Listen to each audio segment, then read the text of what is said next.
Good morning guys. నేను హైదరాబాద్ వచ్చి నా జాబ్ నేను చేసుకుంటే ఊళ్ళో నా ఫ్రెండ్స్ కలిగి ఈడు పిల్లతోటి హైదరాబాద్ పారిపోయిండని పుకార్లు చెప్తుర్రంట.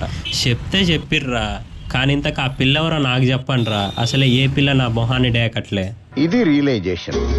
టిఫిన్తో పాటు వార్డెన్ యాపిల్స్ దెంగి తినటం ఒక ఆర్ట్ అయితే నేను ఒక ఆర్టిస్ట్ని. ఓకే, ఆఫీస్కి వచ్చేసిన, వర్క్ చేసేద్దాం, ఒక కాఫీ వేసేద్దాం. నా చేత పని చేయించుకున్నారు ఒక భోజనం వాటలోను, కానీ వాళ్ళ ఊరు పేరు ఏమీ తెలియదు. చెప్పా చేయకుండా నైటే పరారైపోయారు. కానీ నాకు రూపాయి పిల్ల కూడా ఇవ్వలేదు.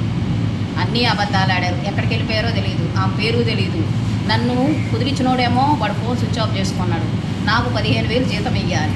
మీరు ఎవరికైనా ఆ యదవులు తెలిస్తే నాకు వెంటనే ఫోన్ చేసి ఆ దొంగమ్మడ ఫోన్ కనుక చూస్తే నాకు డబ్బులు జీతం ఇవ్వాలి. వర్క్ చేయించుకొని శాలరీ ఇవ్వకోకుండా అబ్స్కాండ్ అయిపోయారంట. వాళ్ళు ఈ వీడియో చూస్తే అక్కకి శాలరీ ఇచ్చేయాలి మరి.